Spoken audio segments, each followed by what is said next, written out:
اعوذ باللہ من الشیطان الرجیم بسم اللہ الرحمن الرحیم۔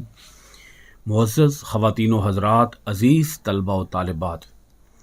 ڈیلی قرآن کلاس میں آپ سب کو خوش آمدید۔ امید ہے آپ سب خیر و عافیت کے ساتھ ہوں گے۔ آج ہم پڑھ رہے ہیں سورۃ المائدہ، پارہ نمبر 7، آیت نمبر 106 تا 108۔ لفظی ترجمہ سماعت کیجیے گا۔ یا ایہا الذین آمنوا، اے ایمان والو، شہادتو گواہی، بینکم آپس میں تمہاری، اذا جب، حضر آ جائے، احدکم تم میں سے کسی کو، الموت موت، حین جب، الوصیتی وصیت، اثنانی دو، ذوا عدل عدل والے، معتبر شخص، منکم تم میں سے، او یا، آخرانی دو اور، من سے، غیرکم غیروں میں، ان اگر، تم ضربتم سفر کر رہے ہو، فی الارض زمین میں، فاصابتکم پھر پہنچے تمہیں، مصیبت، الموت موت کی، تحبسونہما روکو ان دو کو، من بعد الصلاۃ نماز کے، فیقسمان تو وہ قسم کھائیں، باللہ اللہ کی، ان ارتبتم اگر تمہیں شک پڑ جائے، لا نشتری ہم نہ خریدیں گے، بہی اس کے عوض، ثمنن کوئی مال، ولو اگرچہ، کانا ہو، ذا قربا قریبی رشتہ دار، ولا نکتم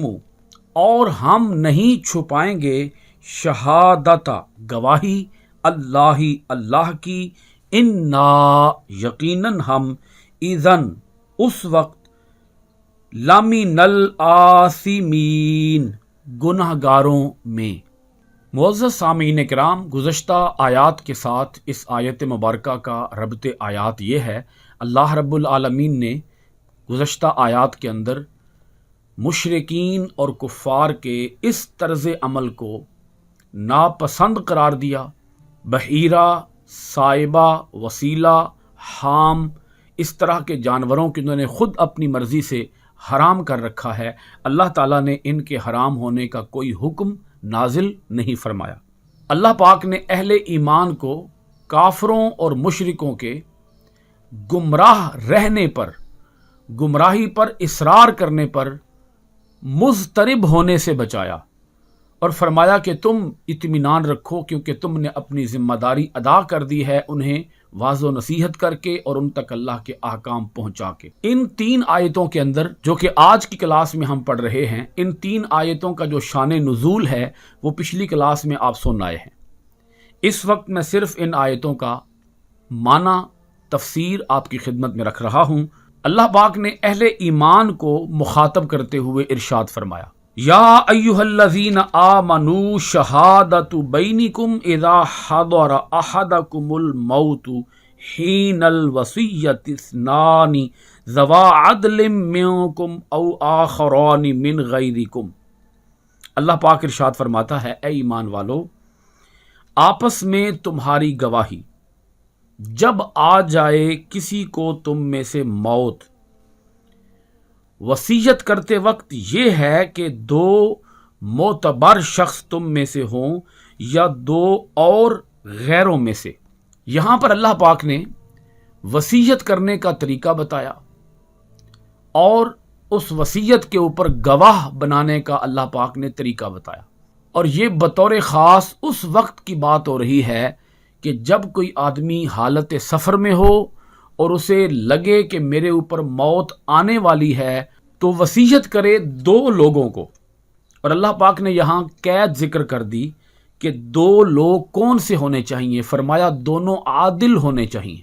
2 مسلمان عادل نہ مل رہے ہوں، چونکہ آدمی سفر پر ہے اور سفر کے دوران مسلمان کا ملنا یہ ہو سکتا ہے کہ مشکل امر ہو جائے، وہ کسی ایسے علاقے میں ہوں، کسی ایسی بستی میں ہوں کہ جہاں پر مسلمان میسر ہی نہ ہوں، تو پھر کیا کیا جائے؟ اللہ پاک ارشاد فرماتا ہے او آخران من غیرکم، یعنی تم غیروں میں سے بھی کسی کو گواہ بنا سکتے ہو، مگر اس صورت میں شرط یہ ہوگی کہ وہ دونوں عادل ہونے چاہیے۔ یہاں آپ دیکھیں، اس بات کا ذرا باریکی کے ساتھ جائزہ لیں کہ اگر مسلمان نہ بھی ملیں تو عادل ضرور ہونے چاہیے، کیونکہ انہوں نے گواہی دینی ہے۔ اللہ پاک نے خود ہی آیت مبارکہ کے اندر اس امر کی وضاحت فرما دی، ان انتم ضربتم فی الارض، اگر تم زمین میں سفر کر رہے ہو اور سفر کے دوران تم میں سے کسی کو موت آ جائے تو وصیت کرتے وقت تمہاری گواہی یہ ہے کہ دو معتبر شخص ہونے چاہیے، دو عادل شخص ہونے چاہیے۔ اول تو کوشش کرو کہ وہ مسلمانوں میں سے ہوں، اور اگر مسلمانوں میں سے نہ ملیں تو تم غیروں میں سے بھی، یعنی یہود میں سے، عیسائیوں میں سے،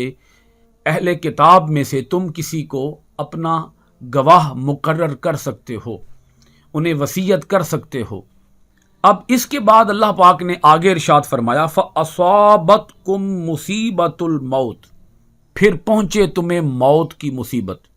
تم اللہ کو پیارے ہو جاؤ،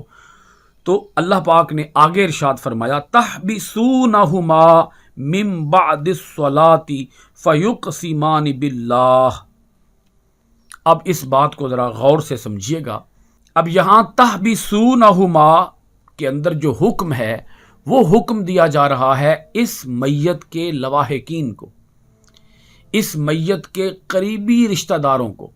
گھر والوں کو۔ فرمایا تحبسونہما،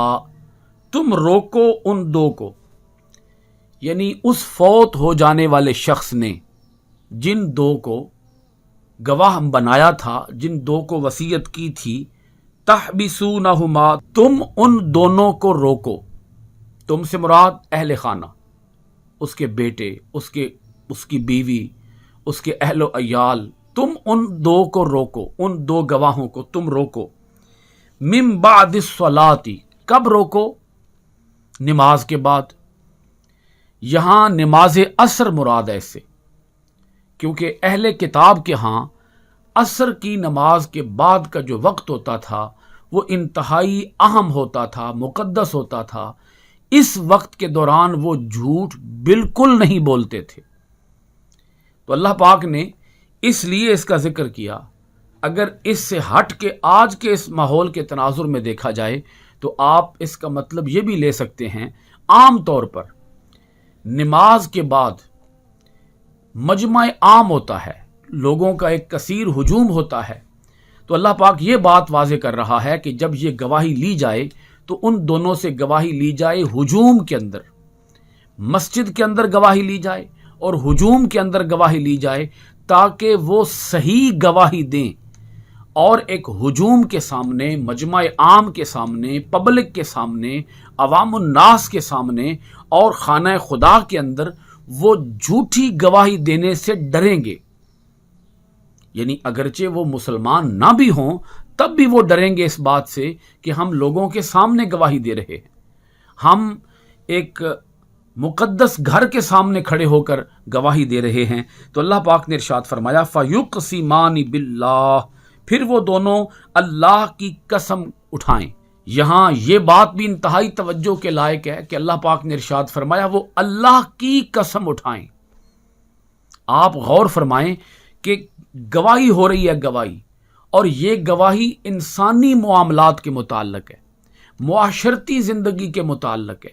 گھریلو زندگی کے متعلق ہے۔ یعنی اگر یہ دیکھا جائے کہ ایک طرف اللہ کی گواہی ہے، ہم سب اللہ کی گواہی دیتے ہیں، اشہد ان لا الہ الا اللہ وحدہ لا شریک لہ واشہد ان محمدا عبدہ ورسولہ، ہم سب اللہ اور اللہ کے رسول کی گواہی دیتے ہیں، مگر یہ گواہی بہت بڑے درجے کی ہے، اور گھریلو زندگی کے معاملات اور نجی زندگی کے معاملات یہ گواہی اس درجے کے حساب سے، اس درجے کے ساتھ موازنہ کرتے ہوئے یہ گواہی تو بڑے چھوٹے درجے کی ہے، لیکن اللہ پاک پھر بھی ارشاد فرماتا ہے کہ نہیں، وہ عام قسم نہیں اٹھائیں گے، وہ اللہ کی قسم اٹھائیں گے۔ یہ تیسرا پوائنٹ آ گیا۔ اللہ رب العالمین اس بات کو پختہ کرنا چاہتا ہے کہ وہ گواہی جھوٹی نہ اٹھائیں، وہ سچی گواہی اٹھائیں۔ وہ مسجد کے اندر ہوں گے، وہ پبلک کے سامنے ہوں گے، نماز کے بعد کا وقت ہوگا، دو باتیں ہو گئیں، اور تیسری بات یہ کہ وہ قسم اٹھائیں گے اللہ کی، تاکہ وہ جھوٹی قسم نہ اٹھا سکیں۔ یہاں ایک بات رہ گئی، فَيُقْسِمَانِ بِاللَّهِ إِنِ ارْتَبْتُمْ، اگر تمہیں شک پڑ جائے تو وہ دونوں اللہ کی قسم اٹھائیں، یعنی تمہارے شک کو دور کرنے کے لیے وہ اللہ کی قسم اٹھائیں۔ تمہیں شک پڑ گیا ہے کہ یہ وصیت غلط انداز میں ہمارے سامنے بیان کی جا رہی ہے، تو اس صورت میں وہ دونوں قسم اٹھائیں۔ جبکہ تمہیں یہ شک پڑ جائے کہ ان کی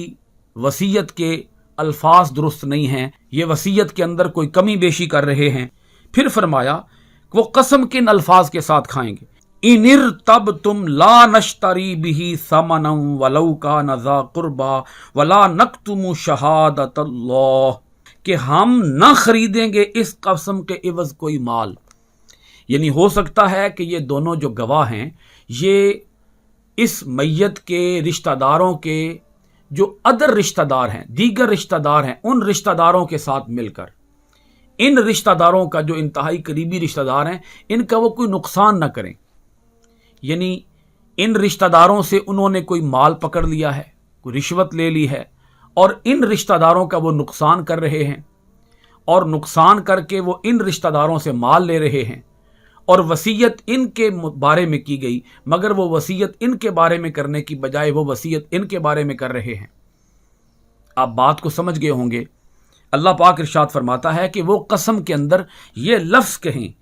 کہ ہم اس قسم کے عوض کسی سے بھی کوئی مال نہیں خریدیں گے، کوئی ہم نے پیسہ نہیں کمانا، ہم نے کوئی کسی سے رشوت نہیں لینی، ہمارا کوئی مفاد نہیں ہے، ہمارا کوئی لالچ نہیں ہے، ہمیں کوئی غرض نہیں ہے۔ یعنی وہ اس بات کو پختہ کریں، اس بات کو مؤکد کریں کہ وہ قسم سچی اٹھا رہے ہیں، وہ قسم جھوٹی نہیں اٹھا رہے، مال لے کر، پیسے لے کر وہ قسم نہیں اٹھا رہے۔ وہ 7 لفظ کہیں، وَلَوْ كَانَ ذَا قُرْبَا، اگرچہ قریبی رشتہ دار ہی ہوں، یعنی جو اس میت نے ہمیں وصیت کی تھی، ہم منو ان وہی وصیت کے الفاظ بیان کر رہے ہیں، ان لفظوں کے اندر ہم کوئی اور اپنے پاس سے بات ایڈ نہیں کر رہے، اضافہ نہیں کر رہے، کوئی کمی بیشی نہیں کر رہے، انتہائی قریبی رشتہ داروں سے بھی کوئی مال لے کر، کوئی پیسے لے کر ہم وصیت کے الفاظ کے اندر کوئی رد و بدل نہیں کر رہے۔ وَلَا نَكْتُمُ شَهَادَةَ اللَّهِ، اور نہ ہم اللہ کی گواہی کو چھپائیں گے۔ آپ غور فرمائیں کہ اللہ پاک اس شہادت کو شہادت اللہ کا درجہ دے رہا ہے۔ یعنی آپ یوں سمجھیں کہ یہ گواہی جو ایک انسان کی زندگی کے بارے میں ہے، جو رشتہ داروں کے بارے میں ہے، جو کوئی زمین کا یا گھر کا یا کوئی پلاٹ کا یا مال کا کوئی حصہ ہو سکتا ہے کہ اتنا حصہ فلاں کو دیا جائے، کچھ بھی وصیت ہو سکتی ہے، یہ مال فلاں کو دیا جائے، وصیت کسی بھی حوالے سے ہو سکتی ہے۔ تو اللہ پاک ارشاد فرماتا ہے کہ وہ یہ قسم کے اندر کہیں کہ وہ اللہ کی اس گواہی کو نہیں چھپائیں گے۔ اللہ تعالیٰ نے اس معمولی سی گواہی کو بھی، معمولی سی گواہی میں کیوں کہہ رہا ہوں؟ کیونکہ اس کا گھریلو زندگی کے ساتھ تعلق ہے۔ ایک طرف اللہ کی گواہی ہے اور ایک طرف ایک گھریلو زندگی کی، ایک انسان کی ذاتی زندگی کے بارے میں کوئی گواہی ہے، تو ان دونوں گواہیوں کے اندر بڑی گواہی تو اللہ کی ہے، مگر اللہ تعالیٰ نے اس گواہی کو بھی، جو کہ چھوٹے درجے کی ہے، اللہ پاک نے اس گواہی کو بھی گواہی، اپنی گواہی قرار دے دیا ہے کہ یہ میری گواہی ہے، اسے بھی تم میری گواہی سمجھ کر دو، اسے معمولی مت خیال کرو، اسے کوئی ہلکا مت خیال کرو۔ ہلکا خیال کرو گے تم جھوٹ بول بیٹھو گے، تم جھوٹی گواہی پر اتر آؤ گے۔ یہ گواہی بھی اللہ کی گواہی ہے، یہ چھوٹی سی گواہی نہیں ہے۔ اب دیکھیں تیسرا جملہ اس گواہی کے الفاظ کا۔ پہلا جملہ یہ تھا کہ ہم اس گواہی کے بدلے میں کوئی کسی سے رشوت نہیں کمائیں گے، خواہ کوئی قریبی رشتہ دار ہی ہمیں رشوت دینے کے لیے کیوں نہ آ جائے۔ اور دوسرا جملہ، ہم اللہ کی گواہی کو نہیں چھپائیں گے، یہ گواہی ہم اللہ کی گواہی دے رہے ہیں۔ اور تیسری بات، انا اذا لمن الآثمین، تو یقیناً ہم اس وقت گنہگاروں میں شمار ہوں گے۔ یعنی وہ خود اپنی زبان سے اس بات کا اعتراف کریں، تسلیم کریں اس بات کو اپنی زبان سے کہ اگر ہم نے کوئی جھوٹی بات شامل کر دی تو تب ہمارا شمار گنہگاروں میں ہوگا، یقیناً ہم گنہگاروں میں شمار ہو جائیں گے۔ یہ 3 جملے ہیں جو اللہ پاک نے سکھائے ہیں ان کو جو گواہی دیں گے، وہ گواہی ان لفظوں کے ساتھ دیں گے: ہم کوئی مال نہیں کمائیں گے، ہم اللہ کی گواہی کو نہیں چھپائیں گے، اور اگر ہم نے اللہ کی گواہی کو چھپایا تو ہمارا شمار گناہگاروں میں ہوگا۔ آپ غور فرمائیں کہ اللہ تعالیٰ اس گواہی کو اپنی گواہی کیوں قرار دے رہا ہے؟ اپنی گواہی اس لیے قرار دے رہا ہے کہ جو گھریلو زندگی کے بارے میں جھوٹی گواہی پر اتر آتا ہے وہ اتنی بڑی گواہی کیسے دے گا؟ جو چھوٹی چھوٹی گواہیوں کے اندر ڈنڈی مارتا ہے، بددیانتی سے کام لیتا ہے اور جھوٹی گواہیاں دیتا ہے، وہ اللہ کے بارے میں سچی گواہی کیسے دے سکتا ہے؟ جو چھوٹے سے پیمانے پر سچ نہیں بول سکتا، وہ بہت بڑے پیمانے پر جا کر سچ کیسے بولے گا؟ یہ ہے اہل ایمان کی تربیت، یہ ہے اہل ایمان کی ٹریننگ جو اللہ رب العالمین خود ادا کر رہا ہے کہ میرے بندو، تم نے گواہی دینی ہے تو یوں گواہی دینی ہے، مسجد میں گواہی دینی ہے، لوگوں کے سامنے گواہی دینی ہے، اللہ کی گواہی دینی ہے، اور یہ وعدہ کرنا ہے کہ ہم یہ گواہی جھوٹی نہیں دیں گے، سچی گواہی دیں گے، کوئی پیسہ نہیں کمائیں گے، اللہ کی گواہی ہم دیں گے، اور اگر ہم نے اللہ کی گواہی نہ دی، سچی گواہی نہ دی، تو ہمارا شمار گناہگاروں اور ظالموں کے اندر ہوگا۔ اب سنیے گا سورۃ المائدہ کی آیت نمبر 107۔ فَإِن، پھر اگر، اُسِرَ، پتہ چلے، عَلَىٰ، اس بات پر، اَنَّهُمَا، کہ وہ دونوں، استحقا، سزاوار ہوئے ہیں، اثمن، گناہ کے، فآخرانی، تو 2 اور، یقومانی، کھڑے ہو جائیں، مقامہما، ان دونوں کی جگہ، من الذین، ان لوگوں میں سے، استحق، حق ضائع کیا، علیہم، جن کا، الاولیان، پہلے دونوں گواہوں نے، فیقسمان، وہ قسم اٹھائیں گے دونوں، باللہ، اللہ کی، لشہادتنا، کہ ہماری گواہی، احق، زیادہ ٹھیک ہے، من شہادتہما، ان دونوں کی گواہی، وما اعتدینا، اور ہم نے حد سے تجاوز نہیں کیا، انا، بے شک ہم، اذن، اس وقت، لمن الظالمین، ظالموں میں شمار ہوں گے۔ اب دیکھیں اللہ رب العالمین نے اس آیت مبارکہ کے اندر بھی کیا وضاحت ارشاد فرمائی ہے۔ فَإِنْ عُثِرَ عَلَىٰ أَنَّهُمَا اسْتَحَقَّا إِثْمًا، پھر اگر پتہ چلے اس بات پر کہ وہ دونوں گواہ گناہ کے سزاوار ہوئے ہیں، ان دونوں گواہوں نے گناہ کمایا ہے، یعنی پتہ چل جائے کسی بھی طریقے سے، کسی بھی ذریعے سے، کسی بھی حوالے سے واضح ہو جائے کہ ان دونوں نے جھوٹی گواہی دی ہے، ان دونوں نے گناہ کمایا ہے، فآخران یقومان مقامہما من الذین استحق علیہم الاولیان، تو 2 گواہ اور کھڑے ہو جائیں ان کی جگہ، ان میں سے جن کا حق ضائع کیا ہے پہلے دونوں گواہوں نے، پہلے دونوں گواہوں نے جن کا حق ضائع کیا، وصیت کے الفاظ کے اندر رد و بدل کر کے انہوں نے کوئی جھوٹی گواہی دے ڈالی ہے، حق ضائع ہوا ہے میت کے رشتہ داروں کا، تو اس صورت میں کیا ہوگا؟ 2 اور گواہ کھڑے ہو جائیں ان میں سے۔ وہ 2 گواہ کون سے ہونے چاہیے؟ جن کا حق ضائع ہوا ہے، وہ کھڑے ہو جائیں ان دونوں کی جگہ، اب وہ گواہی دیں۔ پتہ چل گیا کہ پہلے دونوں گواہ جھوٹے ہیں، تو 2 اور گواہ جو اس میت کے انتہائی قریبی رشتہ داروں میں سے ہوں گے وہ کھڑے ہو جائیں۔ اللہ پاک نے ارشاد فرمایا، فَيُقْسِمَانِ بِاللَّهِ شَهَادَتُنَا، فَيُقْسِمَانِ بِاللَّهِ، تو وہ دونوں قسم اٹھائیں اللہ کی۔ اللہ پاک نے پہلی بات تو یہ ارشاد فرمائی کہ اب وہ جو 2 گواہ اور کھڑے ہوئے ہیں، پہلے دونوں گواہوں کی گواہی کو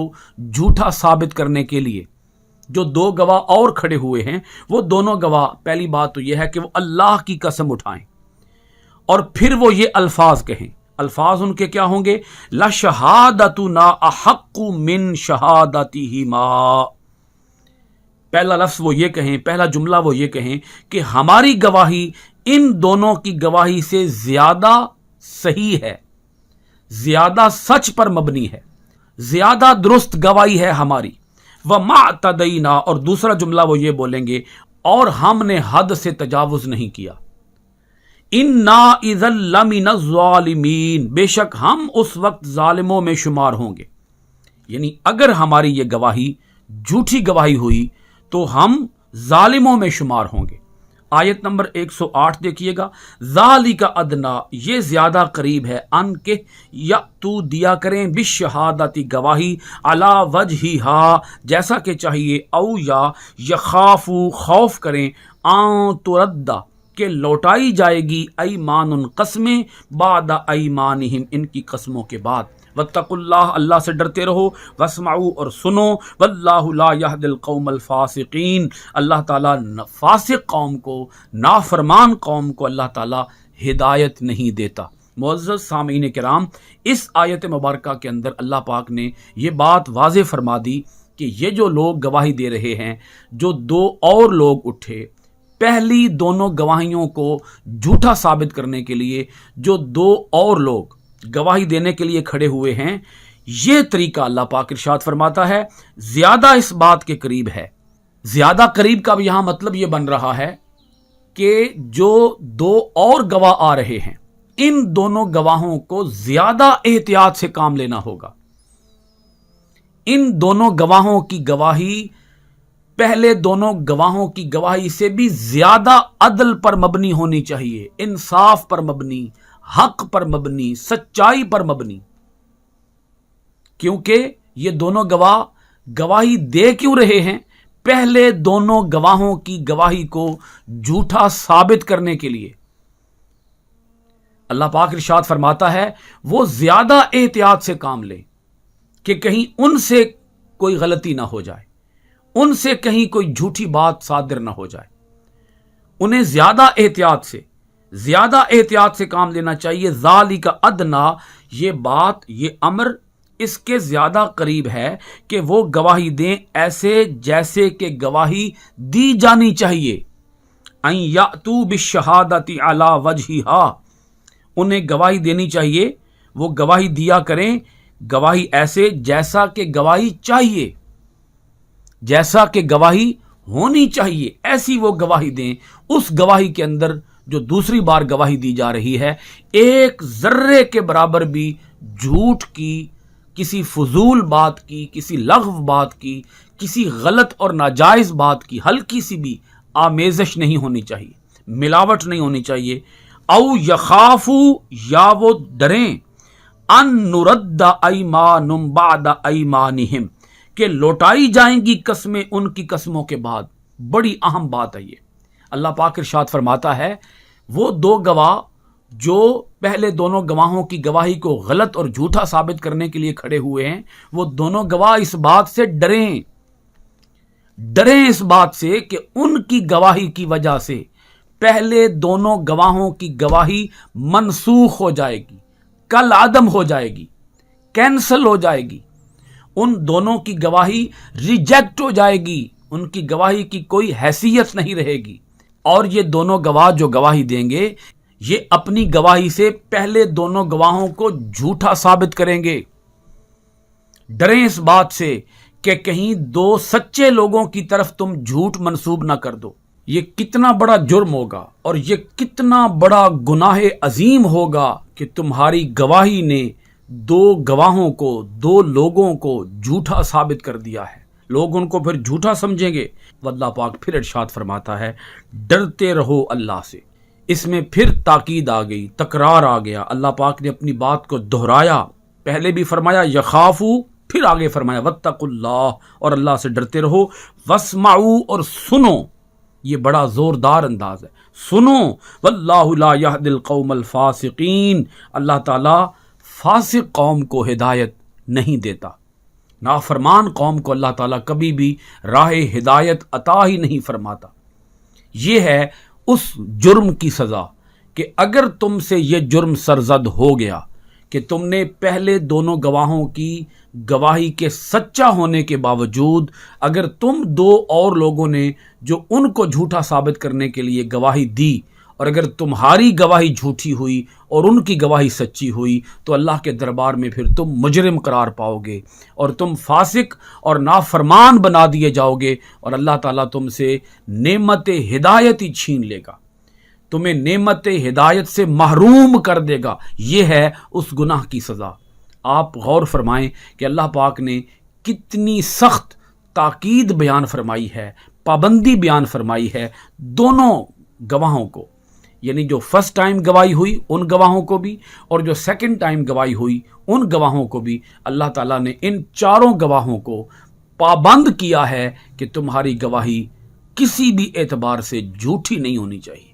اگر جھوٹی ہوئی تو اس کی سزا بڑی سخت ہوگی۔ اللہ تعالیٰ ہمیں اپنی آیتوں کے اندر غور و خوض کرنے، اپنی آیتوں کو معنی ترجمہ، تفسیر و تشریح کے ساتھ پڑھنے، عمل پیرا ہونے، قرآن کے آفاقی پیغام کو دنیا بھر کے اندر عام کرنے کی توفیقات خیر عطا فرمائے۔ سورۃ المائدہ کی آیت نمبر 108 کے ساتھ آج کی کلاس ختم کرتے ہیں انشاءاللہ العزیز۔ آئندہ ڈیلی قرآن کلاس میں آپ کے پاس حاضر ہوں گے سورۃ المائدہ کی آیت نمبر 109 کے ساتھ۔ بہت شکریہ۔ السلام علیکم ورحمۃ اللہ وبرکاتہ۔